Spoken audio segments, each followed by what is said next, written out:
Përshëndetje të nderuar shikues të Kanal 10, mirë të po takohemi në një edicion tjetër të emisionit Gazeta. Sot, gjatë këtij emisioni, do të jemi së bashku në një intervistë me ambasadorin e Suedisë në Kosovë, Jonas Westerlund, i cili ka dhënë mesazhet e tij sa i përket situatës politike, ngërshit institucional në institucionet e Kosovës, si dhe ka folur edhe për zhvillimet në rajon e në botë, derisa si zakonisht Gazeta fillon me lajmet e ditës. Ambasadori i Gjermanisë, Jan Røtte dhe ajo e Holandës, Karin Boven, dhe shefi i zyrës së BE-s në Kosovë, Ivo Orav, kanë kërkuar formim të shpejtë të institucioneve dhe përmbushjen e zotimeve që i ka marrë përsipër Kosova. Këto kërkesa ata i kanë bërë në një konferencë organizuar nga Lëvizja Fol dhe Instituti i Prishtinës për studime politike, të quajtur Kosova drejt Bashkimit Evropian, rruga drejt një zgjidhjeje.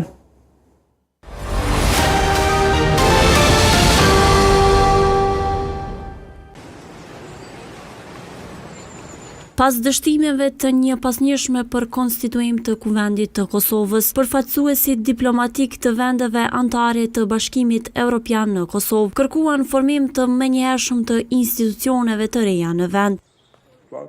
Në një konferencë të organizuar nga Lëvizja Fol dhe Instituti i Prishtinës për studime politike, ambasadori i BE-s në Kosovë, Ivo Orav, tha se për Bashkimin Evropian është thelbësore që të ketë një partner me të cilin mund të bisedohet për hapat konkret drejt integrimit, duke theksuar nevojën urgjente për formimin e qeverisë së re. Na duhet edhe një partner në pushtetin ekzekutiv. Na duhet një partner me të cilin mund të flasim për hapat e rrodhës se si të afrohemi me pranë BE-s. Shpresojmë që qeveria do të formohet sa më shpejt. Tutja Orav nuk la pa përmendur edhe çështjen e asociacionit të komunave me shumicë serbe. Sipas tij, kjo është një temë që duhet të trajtohet seriozisht dhe pa vonesa. Një temë që të gjithë flasim, por nuk është aq e preferuar nga politikanët në Kosovë, është asociacioni komunave me shumicë serbe. Qëndrimi i BE-s është i qartë, se ai duhet të themelohet dhe me të mirë të bëhet sa më shpejt të ecim përpara. Pjesë e këtij diskutimi është edhe ambasadori gjerman në Prishtinë, Jan Rod. Rod tha se qytetarët në Kosovë janë të frustruar dhe irrituar politikisht me ngërshjen politik të krijuar. Njerëzit janë të frustruar dhe irrituar politikisht. Nesër do të kemi seancën e 23, çfarë imazhi është në sy tonë. Nuk dua të hyj, Daniela ka përmendur dje, por të gjithë ne bëjmë thirrje në mënyrën tonë. Mirëpo në fund të fundit detyrat e shtëpisë duhet t'i bëjnë politikanët. Kemi pasur përfaqësues të lartë të BE-s, Kosta dhe Kallas, dhe mesazhet ishin të qarta, bëni detyrat e shtëpisë. Thirrjet e Orav për formimin e menjëhershëm të qeverisë i mbështeti edhe ambasadorja e Holandës në Kosovë, Karin Boven. Tani është me rëndësi të demonstrohet përkushtimi dhe të sigurohemi që të formohet qeveria e re, në mënyrë që vendoshmëria për integrim në BE të marrë formë përmes rezultateve konkrete. Ndryshe gjatë javës së kaluar për vizitë në Kosovë, ka qenë edhe përfaqësuesja e lartë e Bashkimit Evropian për politikë të jashtme dhe siguri, Kaja Kallas, e cila solli lajme të mira për fillimin e heqjes graduale të masave të BE-s, ashtu siç ishte kërkuar nga të gjitha institucionet dhe partitë politike të Kosovës.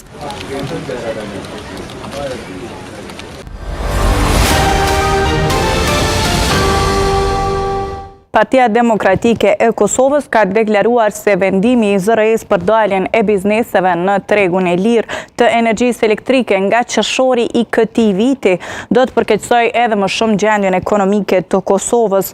Në një konferencë për media, deputeti i PDK-s Abelar Tahiri ka thënë se për këtë fajtore është qeveria Kurti.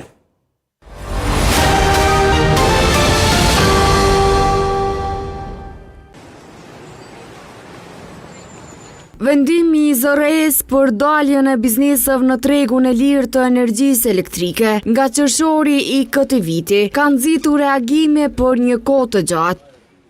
Paraditën e së mërkurës, Partia Demokratike e Kosovës ka deklaruar se ky vendim do të përkeqësojë edhe më shumë situatën ekonomike.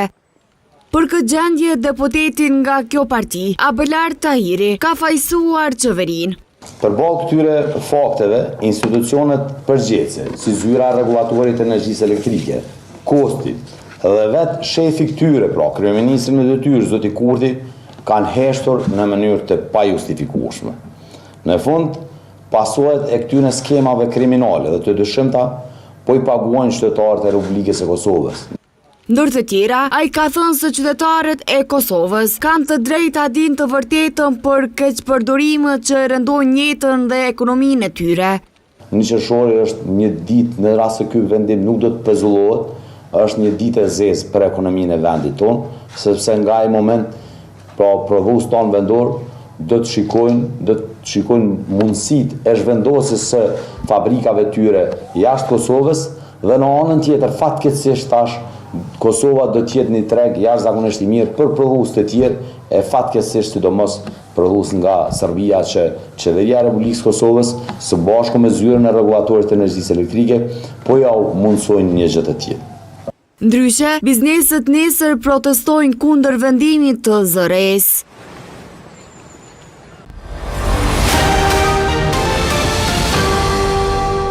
Pas ditën në së martës, ministri në detyrë i bujqësisë Faton Peci u morë në pyetje për rreth 5 orë nga prokuroria speciale si i dyshuar në një rast që lidhet me dhënien pa ankand të një impianti publik për mbetjet shtazore.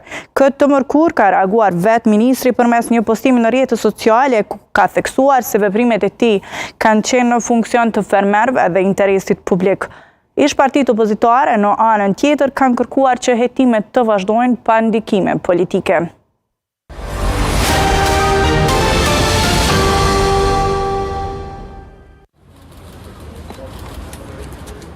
Mesditën e së martës, ministri në detyrë i bujqësisë Faton Peci u intervistua për rreth 5 orë nga organet e hetuesisë së i dyshuar. Kjo pas disa bastisjeve që janë kryer në këtë ministri me kërkesë të prokurorisë speciale. Peci dyshohet se pa ankand publik ia ka dhënë kompanisë Lip KS dhe IT SHPK me qira për 20 vjet impiantin publik për mbetjet shtazore. Ndërkohë pas lirimit të tij në procedurë të rregullt, Peci përmes një postimi në Facebook ka reaguar duke thënë se çdo gjë ka qenë në interes të fermerëve. Peci po ashtu shtoi se rreth 30.000 fermer që përfitojnë subvencione dhe grande, më së miri e dinë se në funksion të kujt ai e ka kryer detyrën zyrtare. U jam i njohur për shprehjen e shqetësimit si dhe për solidaritetin e treguar gjatë ditës së djeshme me rastin e intervistimit tim nga organet e rendit dhe drejtësisë. Me tekst të veçantë ju drejtohem 133.987 qytetarëve që më kanë dhëruar gjën më të shenjtë besimin. Jam i bindur që epilogu i këtij procesi do të jetë i njohur për ju, sikurse që është i njohur për rreth 30.000 fermerë që përfitojnë në baza vjetore, subvencione dhe grande e që njerëzit janë dëshmitarët më të vëmendshëm në çdo cep të Kosovës. Ata më së miri dinë se në funksion të kujt e kam kryer detyrë zyrtare. E deputeti i PDK-s Naim Ismaili pas lirimit të Pecit tha se prokuroria duhet të vazhdojë hetimet, ndërsa theksoi se shpreson që në këtë proces të mos ketë ndërhyrje politike. Ka argumente të mjaftueshme, konsumim të veprës penale, keqpërdorim të detyrës zyrtare, thjesht tejkalim të kompetenca dhe gjitha këto. Do mendoj që tash është punë e organeve të drejtësisë. Ajo që do të kërkoj është që të mos ndërhyj politika në punën e pavarur të organeve të drejtësisë, sepse janë të ndarë me kompetencat dhe përgjegjësitë të gjitha institucionet dhe mendoj se kjo kontratë nga tas dhe kjo shkelje dhe për këtë që është intervjuar ministri Peci, mendoj se është lëndë e cila realisht ka shkelje penale dhe mendoj se organet e drejtësisë do ta bëjnë punën e vet. Ndryshe hetimi po zhvillohet nga Prokuroria Speciale e Kosovës, ndërsa bastisjet e zhvilluara të hënën kanë përfshirë 4 lokacione: Ministrinë e Bujqësisë, Agjencinë për Zhvillimin e Bujqësisë, AUV-in dhe objektin e kompanisë që ka përfituar kontratën për shfrytëzimin e fabrikës.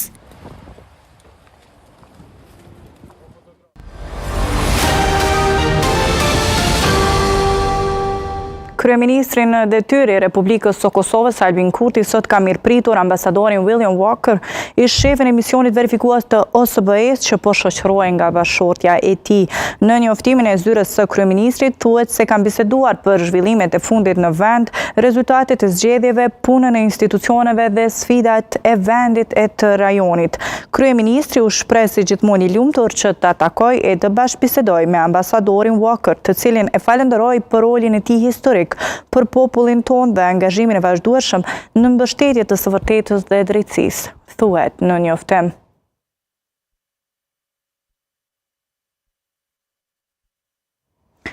Kryetaria e Gjykatës Speciale Ekaterina Trëndafilova ka thënë se protesta e organizuar nga organizata e veteranëve të luftës së UÇK-s, sipas saj tregon se sa e vështirë do të ishte të garantoheshin gjyqe të sigurta, si dhe zhvillimi qetë e pa pengesa të procedurave gjyqësore nëse ato do të zhvilloheshin në Kosovë.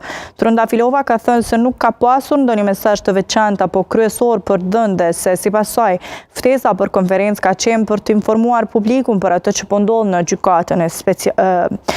gjykatën speciale.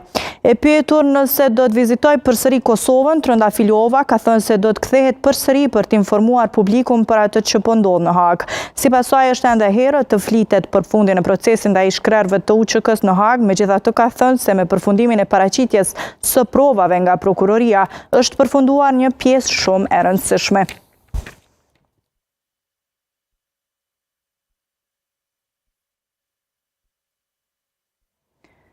Jeton dhe Nexhat Vllazaliu, të akuzuar për rastin e vrasjes së biznesmenit nga Prishtina, Bedri Rexhepit, janë dënuar me burgim të përjetshëm. Kryetaria e trupit gjykues Medie Bytyqi ka thënë se ata janë fajtor për 2 vepra penale, vrasje e rëndë dhe dëmtimi varezave apo kufomave.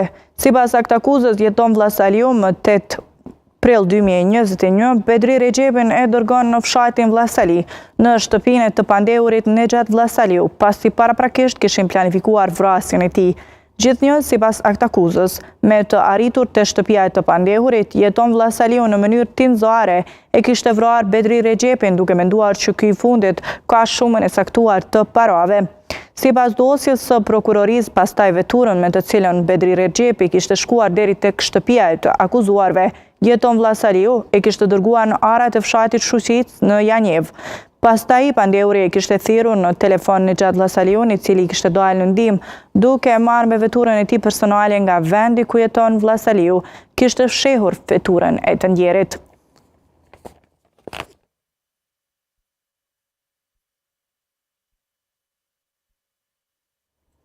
Të enjtën e 29 majit, hyrjet kryesore në Prishtinë do të mbyllen për 2 orë nga bizneset në shenjë proteste ndaj liberalizimit të tregut të energjisë elektrike që pritet të hyjë në fuqi më 1 qershor.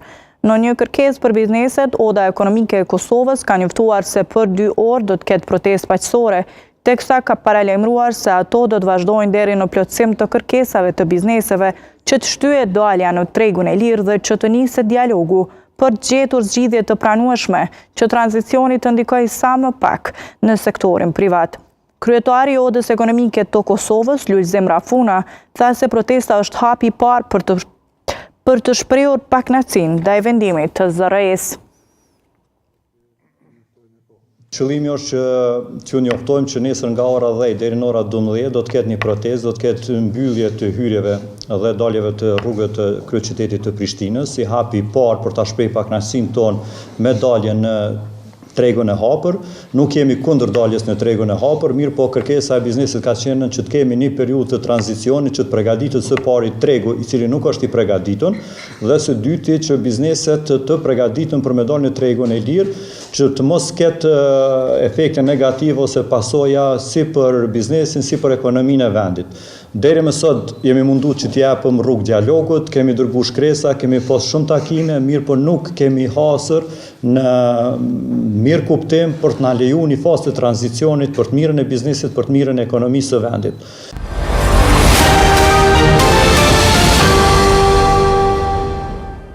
E të nderuar shikues, tash është koha për një faqe tjetër, e që është biseda në studio. Sot në studion e Gazetës është ambasadori i Suedisë në Kosovë, Jonas Westerlund, me të cilin do të flasim për zhvillimet politike në Kosovë dhe më gjerë. Mr. Ambassador, welcome, and it's nice to see you again in Channel 10. Good to see you again, Afrodita. I'm glad to be here. I'm going to start this interview with, and the first question is going to be about the Assembly of Kosovo, which is yet to be constituted. How do you see this institutional deadlock from the perspective of a European partner? Well, I think one way or another there will be a government. I think nowadays in Europe it takes much longer to form a government in comparison to in the past decades. So I'm sure that they will form a government. it's a little bit of a battle of nerves to form a government, but I think eventually they will get there. Of course, I agreed with the High Representative Kai Kallas, who just visited Kosovo last week, that there is an urgent need to form a government for many reasons. And as we all know, the formation of government is not just the government itself, it's about giving the service to the people of Kosovo in the end of the day. Take Gilan municipality as an example. They do not have an approved budget yet for the municipality. And that's because we don't have a parliament constituted. So this trickles down to various levels. So in the end, it hampers the service to the people, and that's why it's important. But I think one way or another, they will form a government. In Kosovo, we are discussing whose fault it is because of this institutional deadlock, because we have Vetëvendosje Party, which is the winner of the election that were held in 9 February this year, who insist on their proposal for the Speaker of the Assembly, while the former opposition parties refused to vote for. And still, the Vetëvendosje Party, they insist on a secret ballot. How do you see this situation? Well, I'm not going to comment on the details there because you have these discussions between the outgoing government and the opposition. If we look back on previous elections, take the elections back in 2001 and 2004, then you had one political party who had around 45% of the voters, both in 2001 and 2004. Even though they had 45%, they needed to make compromises to form a government in the end. So, as we all know, you need to have more than 50% to form a government. So, in the end of the day, even though you have the biggest party, you would need to make compromises and form alliances with other political parties. So that's my message to all the political parties, that you need to make compromises. This institutional situation has also raised concerns about the democratic functionality of the country. And do you think this will cause Kosovo some damage when it comes to the in relation to the EU and European partners? I don't think we are there yet, right? But if this goes on for a very, very long time, it may, but we're not there yet, I believe. But like I said, it's the government and the whole state structures, the whole point of having a government is service to the people. And in the end of the day, that is being hampered now. Yesterday was the 22nd failure when it comes to the constitution of the assembly. So how do you see all this situation? You said the party, the winner party, has to make compromises, or all the parties should make compromises when it comes to the constitution of this institution.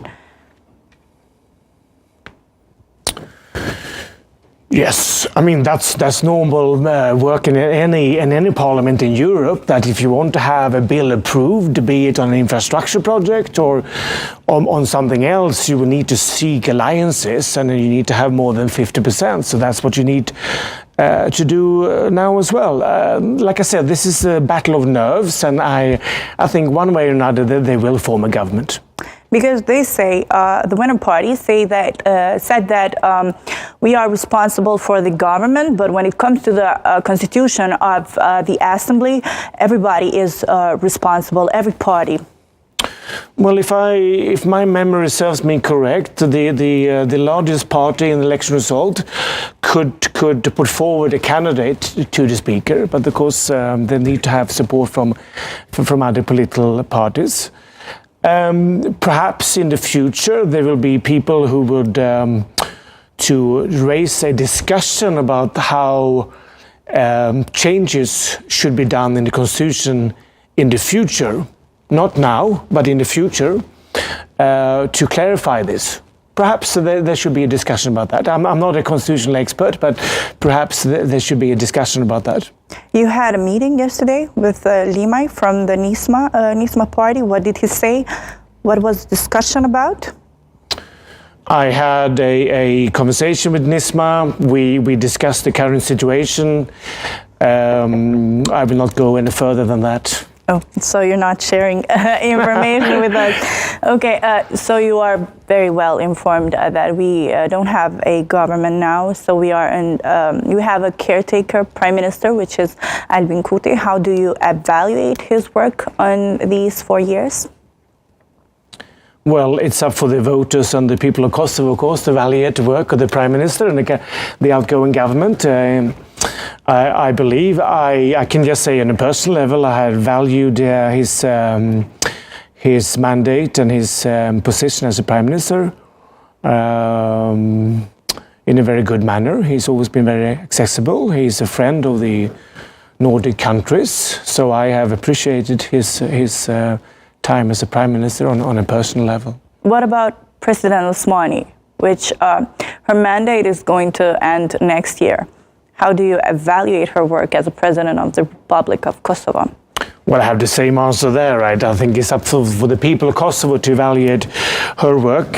She has been equally accessible to many ambassadors in Kosovo, including myself, and she's also a good friend of the Nordic countries. So I'm very pleased to have had a very good collaboration with her, in particular on the women, peace and security issues, but also on other current matters.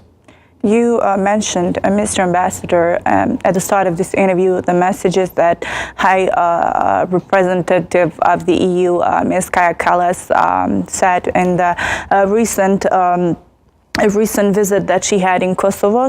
She showed some signals that gradual lifting of the EU's punitive measures against Kosovo are like, it's happening. So how do you see this, and what do you think is going to be expected from Kosovo in return? I think this is a important step that we are now gradually lifting the measures. I will go as far as to say that I think it was unfortunate that we came to a situation where the European Union had to have measures against Kosovo. So I'm very pleased that we are now gradually lifting the measures. But as the High Representative, Madame Kallas, said, it is also linked to future developments in northern Kosovo. And that we need to de-escalate the situation there, and that the EU would not like to see any more unilateral actions in the north. So this is a start, which I believe is important, but it's going to be a gradual lifting pending on the situation in northern Kosovo. How do you see the situation in the north of Kosovo now? Because you went there so often, did TV shows there, I remember. How do you see now? Well, the situation in the north is a complex situation, I must say. I'm looking forward to the upcoming local elections in the north. So we have mayors who would have the legitimacy to have the support from the populations in the north. I think that's important to come back to that. I understand that unless you participate in elections, you cannot complain about not having the right politicians in place.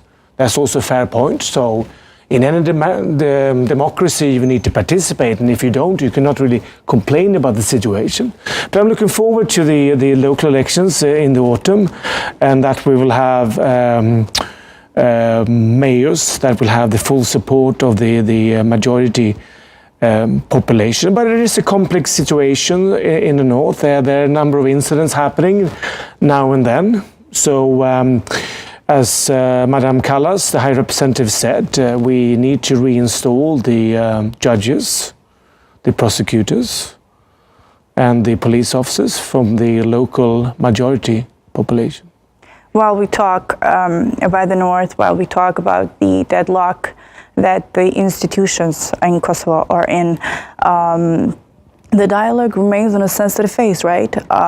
We have now new mediators in the dialogue, which is Peter Sorensen and Kaja Kallas, who are replacing Lajčák and Borrell, but yet we see no steps forward to it. Dialogue seems in a very sensitive phase, while no one is talking about it. No, you're right. I think there is always a momentum when you have a new high representative and you have a new envoy. As you mentioned, you would need to give them a little bit more time to get into the details and to have talks with the two capitals. So I think there is a new momentum, and I think that there will be coming some suggestions very soon. I think that there needs to be some consideration how you would move forward in normalization dialogue. I think that it has not been very successful to invite representatives from both Serbia and Kosovo to Brussels for a few hours to have discussions. In my opinion, it would be important to take a different approach than that.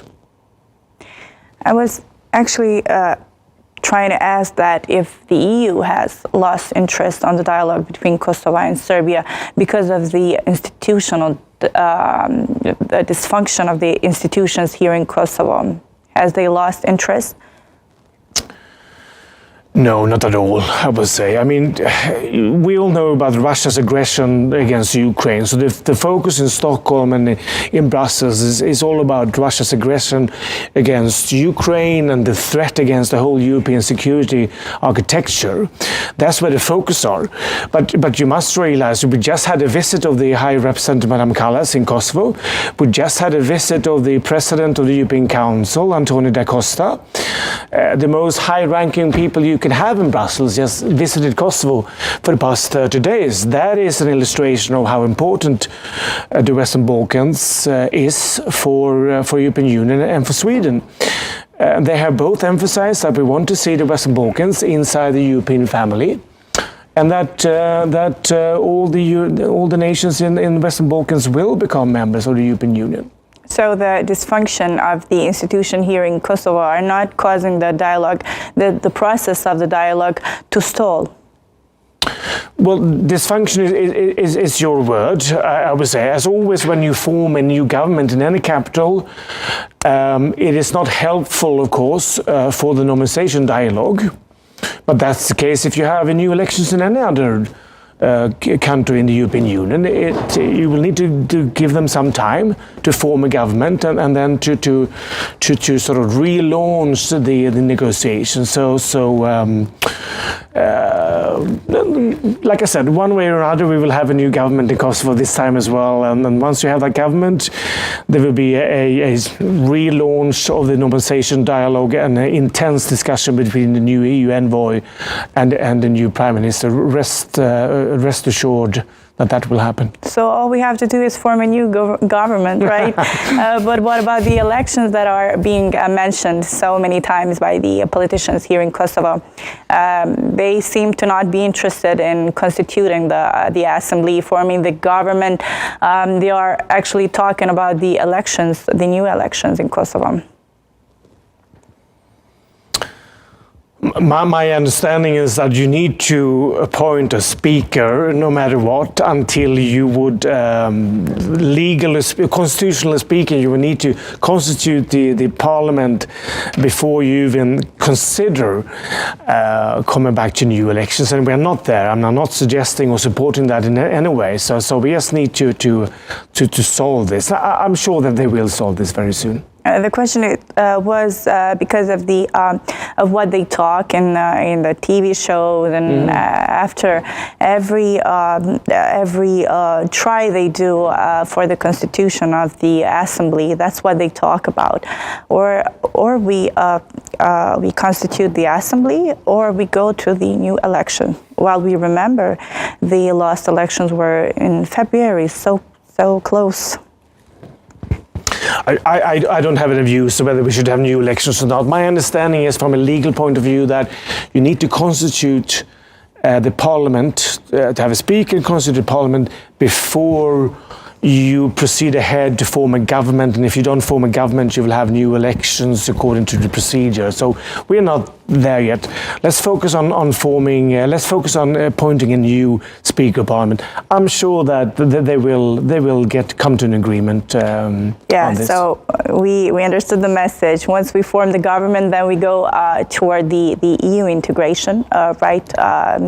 And on the dialogue between Kosovo and Serbia. When we talk about the dialogue, Mr. Ambassador, I'm so interested on, do you believe the EU should change its approach to the dialogue between those two states, Kosovo and Serbia, perhaps by being more explicit in terms of rewards and consequences for both parties? When we talk about consequences, we remember that Kosovo had punitive measures while Serbia didn't. So what do you think about this?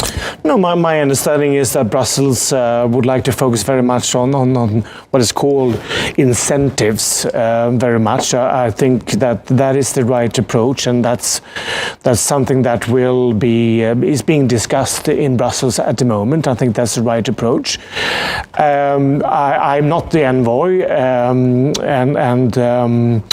I'm sure the envoy has a lot of expertise around him, Mr. Sørensen, and he will also seek advice from various experts on this. But my point is, when you look at lessons learned, I think that having meetings in Brussels for a few hours now and then was not perhaps a successful approach. So I think they would need to take this lesson learned and see how they do this in the future. But it's not for me to say how this will go about, but they need to look on the lessons learned and then to move ahead. Yeah, when we talk about the dialogue, we have to talk also about the NATO membership. Sweden is now a NATO membership, right? Happily so, yes. Yeah, in March 2024, right? Am I right? Yeah, I believe so. So the membership was amid Russia's threats against Sweden to be a member of the NATO. What does this membership now mean for Sweden and for the states, for the other states like Kosovo, for example? Well, this is, first of all, an historic step for Sweden. You may recall that we have been a neutral country for over 200 years, so this is a truly historic step.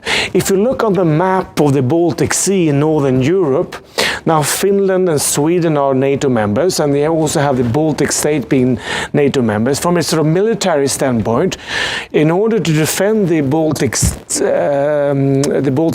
and the Baltic Sea from any outside enemy, it's going to be much easier to have all the member states across the Baltic Sea to be members, and that we are now. So from a military standpoint, this makes sense.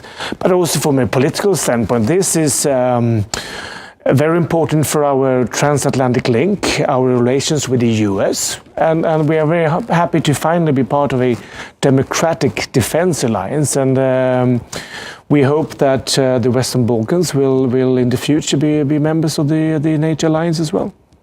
Do you believe the current geopolitical dynamics create more opportunities or more obstacles when it comes to Kosovo's ambition towards the NATO? I think when it comes to Kosovo's membership in the sort of Euro-Atlantic organizations, meaning not only NATO but also the Council of Europe and the European Union, Sweden's position there is, of course, that we need to have Ukraine as a future member of the European Union, and that might also lead to that you will automatically also open the door for other members of the European Union, other members to become a member of the European Union. Look at Albania. Albania has been very successful now when it comes to its economic development. They're already a NATO member. They may very well become an EU member in a couple of years' time. They need to go through certain structural steps, of course. It's a long procedure. Sweden did this in the 90s. It took us probably 5 years to do, so it's quite a cumbersome process. I have no idea when they will become a member, but they are quite close of getting there, right? So that is a sort of aspiring country for Kosovo to look at, to see how far Albania has progressed. So Kosovo has some steps to follow. I believe so. I believe so. I believe so. I mean, Kosovo has progressed very well since the end of the conflict 26 years ago, but there are still a number of challenges, of course. On the one hand, you have a strong economic development. You may have seen that the IMF forecasts for 2025 that Kosovo may have the highest GDP growth in Europe this year. So there are a lot of things happening. I think that Kosovo could also be a very strong IT hub in Europe in the future. So that's positive, but you still have a number of issues that you need to tackle, of course. You have 33% unemployment among the youth. Among women, you only have 20% of the women being part of the formal workforce, which is a very low figure. On the general equality, you have 38 mayors, 36 are male mayors. So you only have 2 female mayors. So, you know, there are a lot of things happening in Kosovo as well, but there are also things that you need to tackle. Yeah. I must go back to something you mentioned. You mentioned Ukraine. We know that Ukraine is still on war. And how do you how do you view the approach of 2 leaders like Trump, the American president, and Putin? In the approach when we talk about the Russians' war, do you see that this war is going to end soon? I believe that Russia is not only threatening Ukraine, but is clearly threatening the whole European security architecture. We are very pleased to have US involvement in Europe, and very pleased to have US involvement in the process to try to solve Russia's aggression against Ukraine. So I think we are in a very dangerous time in Europe now after the end of the Cold War. In a very dangerous moment, and we need to be very careful on what we do in the coming months and the coming years, so it does not become worse. What should we do, Mr. Ambassador, when you say we have to be more careful? Well, I think the European Union, Sweden and the European Union members have together done a lot. We have a number of sanctions against Russia. We are financing Ukraine with defense materials. This is a huge effort by the European nations. So we just need to continue doing that until we have a peace treaty which the Ukrainians are pleased with. When you say be careful when it comes to this situation, do you think that we should work a lot more on the ambitions we have towards NATO, toward EU? We as in Kosovo, you mean? Or yeah, yes, as Kosovo. Well, I think whenever you're in the midst of a sort of crisis and when you have threats against the European security architecture, it's difficult to see what's going on when you are, as I said, in the middle of this crisis. So we need to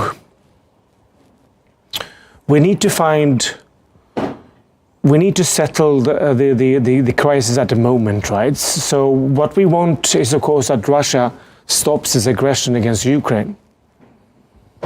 And I'm fearful if that does not happen, that this might continue for a much longer period and also threaten other countries. So you don't see an end of this war between Russia and Ukraine very soon? Well, I did not say that.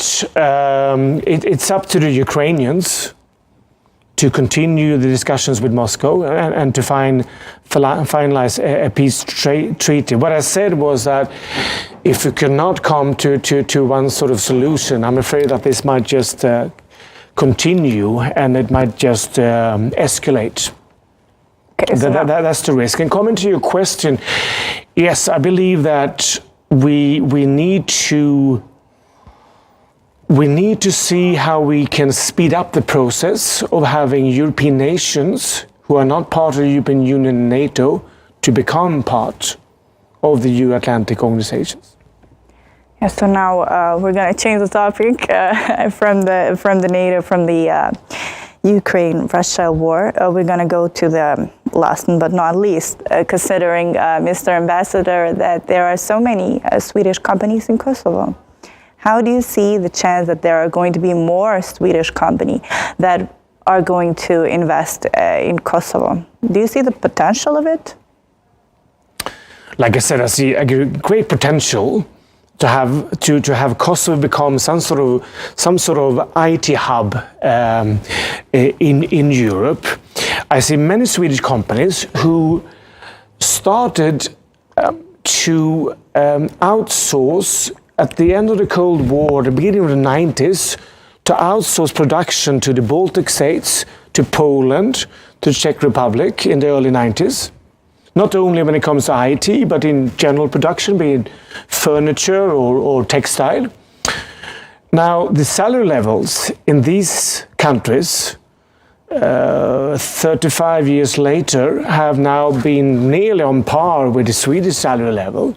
So I can see Swedish companies are now seeking other places to move their production to. And then the Southeast Europe is a possibility. So you have that trend, and then you have the trend of nearshoring, meaning you also have Swedish and European companies who would like to move their production from China and Southeast Asia to Europe, because all the logistical problems in the world now, they want to have what is called nearshoring. So we have plenty of Swedish companies who we're in contact with. As I think your viewers would know, we have the Ericsson who have started a research and development center here. We have a Swedish IT company called Sigma Technology Group who started their operations in Kosovo last year.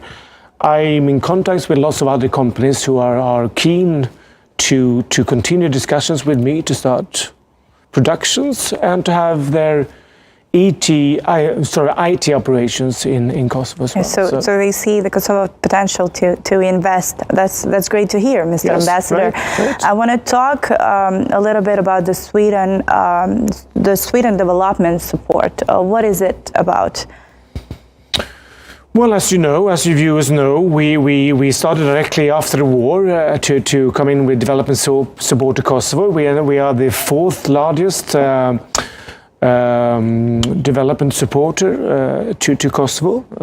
We're proudly so. We focus very much on green transition, economic development, gender equality, human rights and democracy. But we have clear instructions from Stockholm to focus very much on what we call aid and trade, that we should also try to help through the development promotion, also try to help Swedish companies to start operations in Kosovo. For example, we had Kosovo furniture companies traveling to furniture fairs in Stockholm for the very first time.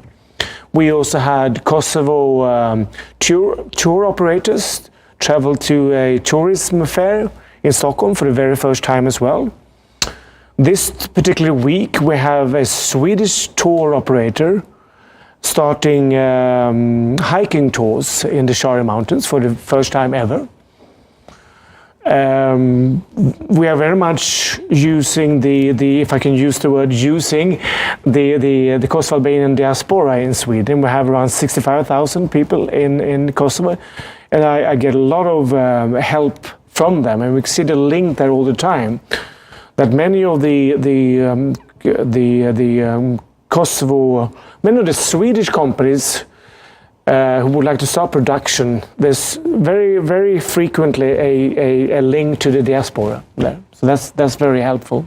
Mr. Ambassador, I have no more questions for you, but I want to thank you for your time and so coming to Gazeta TV show and sharing your messages when it comes to the political developments here in Kosovo. Thank you so much. Thank you, Afrodita. Thank you for having me again. Faleminderit shumë. E të ndëruar shikues, kësaj pjesë të gazetës I erdhi fundi, ishim së bashku me ambasadorin e Suedisë në Kosovë, Jonas Westerlund, I cili dha mesazhet e tij sa I përket zhvillimeve politike në Kosovë, në rajon dhe në botë.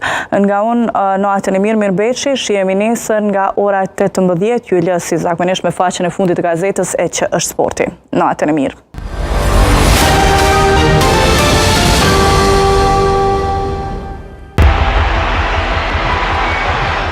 E Don Çegrova pritet ta vazhdoj karrierën në futbollin italian, ylli kosovar